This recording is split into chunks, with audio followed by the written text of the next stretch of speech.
I'm Christian Griego with Griego Mouthpieces, and today I wanted to address the backbore. What is a backbore? Well, the backbore is after the throat. So you have your cup, you have your throat, then the backbore is the taper that goes back all the way until it dumps into the instrument, into the trombone or the trumpet or the euphonium or the tuba. So all brass instruments in their mouthpieces have backbores. It's the inside, and it tapers from the throat all the way to the end of the mouthpiece. So I decided I would make a couple mouthpieces that didn't have backbores. Now technically they do because there's a hole, but this one has a straight hole all the way through it. And then I did progressively. I went larger hole, and then more of a taper, but there's steps in here, and I'm going to put pictures in this video so everyone can see what's happening here. And then we have a finished mouthpiece with a finished backbore. So you can hear the differences. And a lot of times people have problems identifying where the sound comes from. And a lot of it does come from the cup, and the compression that I've talked about comes from the cup and then the size of the throat. But when it comes to flow of air, that's in the backbore. So I thought I would play, this is the mouthpiece I've been playing on currently, which is an Artist 6E, and I want to play a little bit of that. I'm not going to articulate and play it too much, but I'm going to play just enough so that you can hear what happens when your backbore is too small, and then you can deduce through your playing of mouthpieces where and what you need to fit your instrument for your sound concepts. Here's just a stock 6E.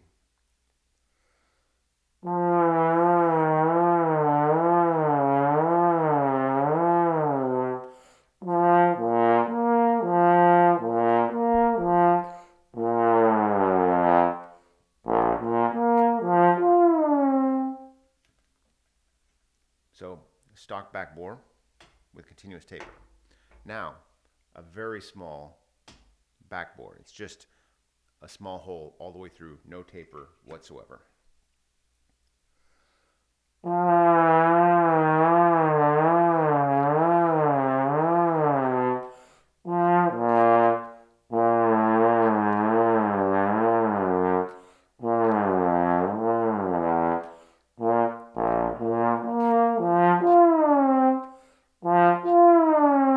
Now you guys probably can't, I'm sure you can hear the differences, but I feel an enormous amount of back pressure, and I feel it creeping into my throat, like tension coming into my throat.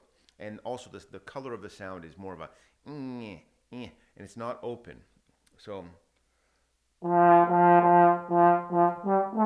now you think there's not a lot of volume there, but there's also not a flow. Maybe it would be faster in response, right?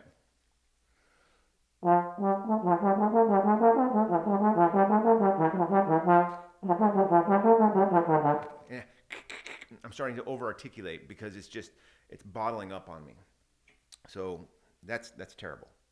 That's the straight hole all the way through from the throat diameter, which is about, on this is about 283, all the way through. So next step, larger hole, but still no taper.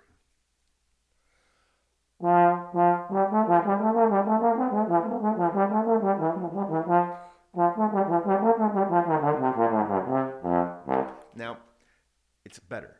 Now, the problem with when you play a terrible mouthpiece is sometimes when you go to the next mouthpiece and it's better, you're like, oh, and that's like one of the easiest sales tricks you can do is give somebody something terrible, and then when the next thing's better, like, oh yeah, that's so much better. Yeah, than something terrible. So in order to get great, you have to compare with something that's great, not with something that's terrible.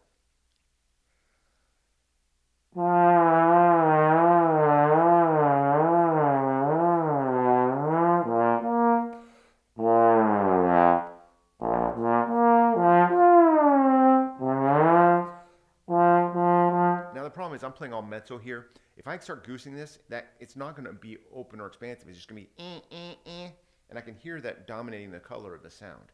And so that's still not a viable product in my mind.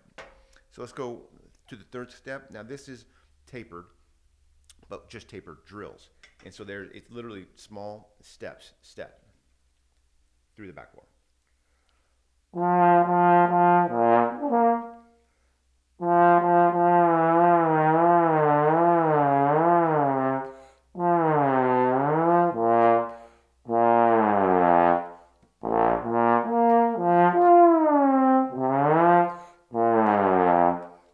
Now that's still wanting to bottle up on me just a little bit, but the sound is getting wider. Then, if we go to just a finished mouthpiece with a finished backbore, back from where we started.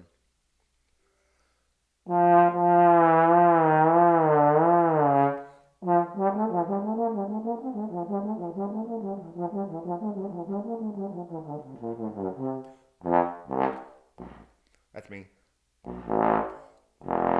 Sorry.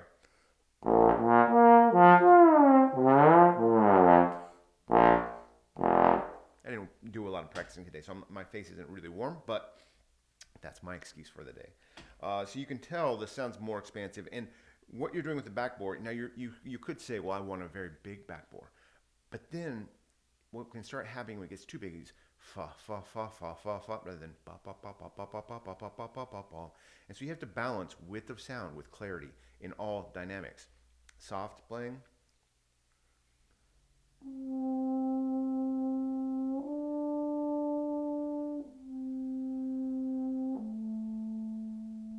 Now you want it to be open and not small and distant. It needs to be resonant and pretty. And you have to think about things like this. And then as you get louder, it needs to keep intensity and not just be a donut. But it has to have intensity. And that you need a small amount of I always call it a little head voice or nasal quality in the sound. And if you have a slight nasal in the sound, but not too much where it becomes and I've been listening, I always listen on the internet and I listen to people, and I've been hearing a color coming into some certain brands where it's just dominating the color. And that chord needs to be opened up just a little bit, in my opinion, to get a little bit of oh, oh, oh. And then as you get louder, have that intensity with a small little bit of NNG, that little bit of a nasal quality, because that's what separates us from the euphonium or the baritone. So I hope this makes sense.